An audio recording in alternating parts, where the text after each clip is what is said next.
assignment. It's like a paid holiday. Starting when? Go, go, go! The story will be that she's gone rogue.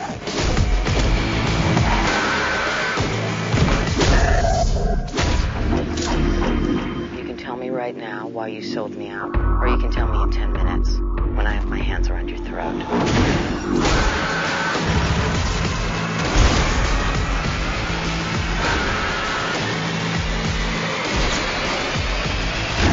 Haywire. I've never done a woman before. You shouldn't think of her as being a woman. That would be a mistake. In this corner welcomes Gina Carano, starring in Haywire. It opens up January the 20th. Welcome, Gina. Hello. Let's talk about how this movie came to fruition. So many fans that you have with your MMA career. How did Mallory Kane come to fruition? Well, I had just lost my first MMA fight, and I was pretty wounded. That didn't go as planned. And then I get a call from my agent, and he said, a man named Steven Soderbergh, he's a director, would like to sit down and meet with you. And I didn't know who he was, and he started listing off some of the movies that he's done, and he said Traffic, and I was like, wow, okay, well, that's huge. And so then I went and picked him up at the train station from LA to San Diego, and I picked him up, and we went and had a 4-hour lunch, I'd say. And at the end of it, he was like, look, I'd love to do a realistic fight movie with you, action movie with you. Would you like to do that? And I said yes. It had to be difficult. What a huge thing to be in a movie like that, starring. I know you've done some movie work and some television work, but this is huge, being the lead. How difficult was that? It was just all new. Everything that I did was completely new, something I'd never done before. And so it was just waking up every day with a crazy adrenaline rush of what does today have, in mind for me. There was some training that went into it before, such as like stunt training and ex-Mossad training. So it was like soldier training and learning how to stunt fight. And then we went to Dublin and just, went into it, and it was just complete adrenaline rush. I would think, though, being a professional athlete with all the work that you've put in, with Muay Thai and boxing skills and working out, that had to help you with, the preparation and whatever for a movie like this, just because you're so disciplined. Yeah. Well, don't get it wrong. Like, I'm very extreme, so I can be very disciplined. At the same time, I'm two extremes, and they don't really talk. But I think that having a camera on you in the most cutthroat moment in the cage, where you're being watched by a ton of people, and you and this person are just going to go at it in the most raw, natural way. I definitely think that helped me translate that over onto, a film set where I was just my adrenaline was just trying to keep up with the actor in front of me and try to do the best, with them. That's a good point, though. As a great fighter, the great fighters get into a zone. Yeah. Did you kind of get into a zone when you were going through these scenes? Absolutely. To be as present as possible, and to be as real as possible. I didn't want it to be like a sports person coming over into the acting world and really cheesing it up and being kind of ridiculous. So I definitely try to make it as real as possible by being present with them. The fight scenes, as the fans will see, are fantastic, very exciting. And Soderbergh has this really cool way of shooting in that Traffic style, The fighting scenes, I heard that you did almost all your own stunts. Yeah. Well, that's the whole reason I got the job. No, come on. Oh, it was. It was because of all the physicality I could bring to it. So you better believe, I wanted to do 100% of them, but I found out that you can't do everything. There's one thing I couldn't do, which was she falls off a building and then slams into another one and then falls on the ground. And I remember being like, no, I can do it. Let me do everything. I want 100% credit on that. And R.A., the stunt coordinator on set, looked at me and he was like, Gina, share. And I was like, oh, okay. And then when I saw Karen Silvestri is her name, when I saw her do that stunt, it was really beautiful to watch another strong female, another badass female do shine in what she does. And I have a whole respect not only for stuntmen, but very much for stunt women now.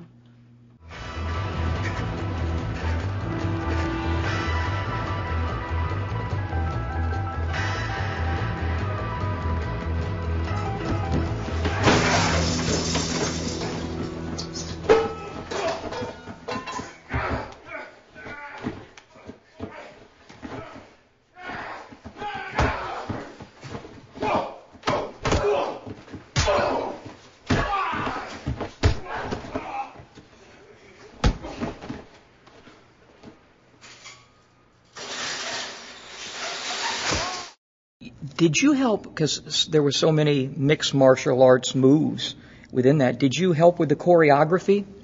Well, the stunt coordinators are definite fans of mixed martial arts and UFC and Strikeforce and cage fighting. And so, they know everybody in the sport because that's their job, is they study mixed martial arts all around the world and implement it into these fight scenes. And they definitely watched my fights, and they knew my styles, the styles I've come from, Muay Thai, boxing, jiu-jitsu, wrestling. Like, they knew where I was coming from. But at the same time, once they got over the fact that they're realizing they weren't just dealing with another actress, they were dealing with an athlete. And I think that's when things started really collaborating, and I got to put in my 2 cents and, say what I would like to do. And they would, say, yes, that's awesome, or no, that won't work. And so there's certain parts in the movie where I'm like, I put that in there. That was my idea. Paul has presented himself as one half of a power couple. This is your pitch? You want me to be eye candy? MI6 wants me to be eye candy? Mallory, you were the eye. I don't even know how to play that. I don't wear the dress. Make Paul wear the dress. Well, I'll ask. Look, do this, and then we'll go away afterwards. We'll go to Mallorca. Mallorca? Not like before. As friends, you can take a break. It's literally 2 days. Paul, that's Paul. You guys would be like the perfect couple. So he'll know you. I need this to happen. A question my daughter told me to ask you. She's an aspiring actress going to school in North Carolina, and she said that, would you want to do other roles? You're obviously going to have a lot of opportunity in these action-type things with your performance and Haywire, the people to see that. But what about a serious role down the line where you don't do no stunts, just a girly girl? Yeah. Well, I was talking to an interviewer from Rotten Tomatoes the other day, and he was like, what are your favorite movies, and what are your 5 favorite movies? And I started listing them off, and he was like, wow, you're kind of like a dark romantic type genre. That's what it seems like to me that you're drawn to. And I was like, really? I was like, I didn't know that about myself. So, I mean, I know that my niche right now is action, and after the reaction from Haywire and the fight scenes in it, I absolutely, will do anything I can to, make more and more beautiful action, films. Speaking of beautiful action, it was a lot of great action watching you in MMA. Will you return to MMA? That's still really undecided right now. I'm trying to give back to Haywire what it gave to me, and that was one of the most beautiful experiences of my life. And so I want to get on the other side of January 20th and know that I gave it everything I could. The last time we saw you in the ring was against Cyborg, and I know you were very upset, devastated by that loss. Your thoughts on that fight now, in light of the fact that she tested positive for performance-enhancing drugs, which was no surprise to me? Yeah. It would be a lie to say that I wasn't hurt, because that question was always out there. So that, of course, puts that in my mind, well, was that same thing happening when I fought her? Because I do think it definitely could give a person an edge, not only physical edge, but a mental edge, But at the same time, I mean, I think she's wonderful and a wonderful athlete, and whoever's around her telling her that she needs any of that is telling her the wrong thing, because she's an athlete and she doesn't need that. So I don't sit here and rejoice in that because she's going to have to deal with consequences, for the rest of her life for having tested positive, and she's worked really hard to where she's gotten such respect from the MMA community, and so I really feel for her. My heart goes out to her. I feel for her, but, I guess I'm a little hurt. Would you like a rematch at some point? Now that she's tested positive, and certainly they won't allow that to happen again. Yeah. Well, it depends on what happens to me in my life, I'm not going to, absolutely, if I get back into the sport, for sure. That'd be a big money fight. Let's switch to my sport, boxing, pugilism. And when I watched you in action, I gave you your props. You have some really good stand-up skills. Where does that come from? That comes from walking into the right gym in Las Vegas and having the right instructors teach me the basics from the beginning. And that was Master Toddy and Master Chan in Las Vegas. They're not there anymore. Well, Master Chan is, but they really taught me Muay Thai at its very basic level and allowed me to grow in it. And so, that's where my stand-up came from, a good instructor. We spoke a little bit before we started this about your dad, Glenn, and I remember him so, with the commission and what have you. How did he inspire you in your athletic career? Well, he didn't want me fighting. That's pretty obvious. He definitely doesn't want me fighting. But I've seen him handle, certain things in his life, such as being an ex-professional football player. And even though I didn't know him, he's always been very humble about it, always very complimentary of the people he worked with and his coach Landry and, working behind Roger Staubach and being a part of the Cowboys when they were a great team and having his, very proud of his Super Bowl ring. By the way, they could use him right now from time to time. Well, hey, I think we're getting better. As long as we're getting better, then I actually started getting into football this last year. So I was born in Dallas, and now Dallas is my team. So I want them to do good, and I want to send out all the positive energy I can towards them. Who's your favorite boxer of all time? I think the boxers that I've been surrounded by. I should do a lot more research on older boxers, but the people and the athletes and the fighters I've been surrounded by up to date, are the people that have really been the inspiring ones to me.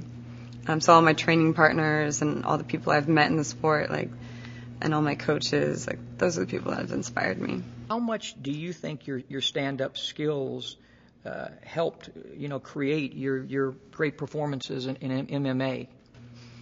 Well, when I walked into it knowing that I was good, I was definitely good at one thing, and all the other things I wasn't, really good at yet, like wrestling, jiu-jitsu.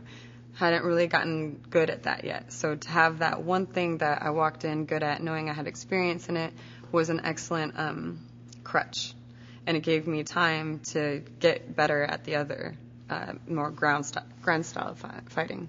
So, but I consider myself now, I consider myself an all-around fighter, an all-around, because now you've got these wonderful Muay Thai girls coming in just with sick stand-up. You've got boxers coming into our sport just with ridiculous hands. And so now I consider if I had a fight, I wouldn't be opposed to taking someone down, and I wouldn't be opposed to being on the ground or standing up, because that's where the women in the sport have taken it. You have to be an all-around fighter. I've heard you mention about wanting a shot at fighting on a UFC card. Is that still something that you think about? I know we got to get beyond January the 20th, and you got a lot of opportunities out there, but is that something that is on your bucket list? Yeah, I would lie if I said it wasn't. What an opportunity that would be to be in the UFC.